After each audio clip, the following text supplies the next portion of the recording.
কিন্তু হঠাৎ তাদের জীবনে এলো নতুন পরীক্ষা।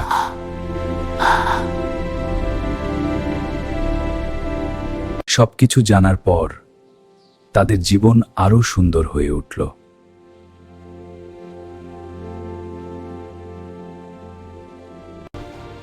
তারা একসাথে মানুষের সেবা করতে শুরু করল।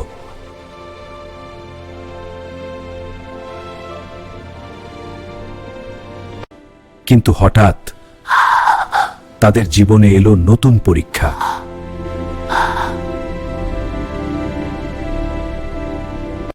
অবস্থা সংকটজনক।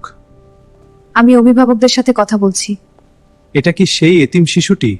হ্যাঁ, খুবই অসুস্থ। আমাদের কিছু করতে হবে।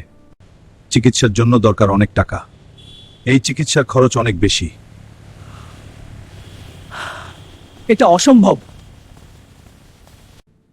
ভদ্রলোক আল্লাহর কাছে সাহায্য চাইতে লাগলেন। নারীটি চুপচাপ একটা বড় সিদ্ধান্ত নিল। সে নিজের সবকিছু দিয়ে দিল শিশুটিকে বাঁচানোর জন্য। এ কি, তুমি সব টাকা দিয়ে দিলে? হ্যাঁ, শিশুটির জন্য এটুকু করা আমার কর্তব্য। তোমার এই ত্যাগ দেখে আমি অবাক হয়েছি। ভদ্রলোক বুঝতে পারলেন এটাই সত্যিকারের ভালোবাসা।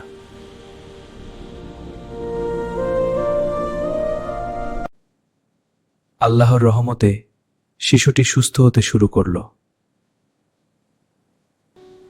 তিনি বললেন, আজ আমি তোমার কাছে নতুন করে শিখলাম, ভালোবাসা শুধু কথায় নয়, ত্যাগেই প্রমাণ হয়। আর আল্লাহ সেই ত্যাগ কখনো বৃথা যেতে দেন না।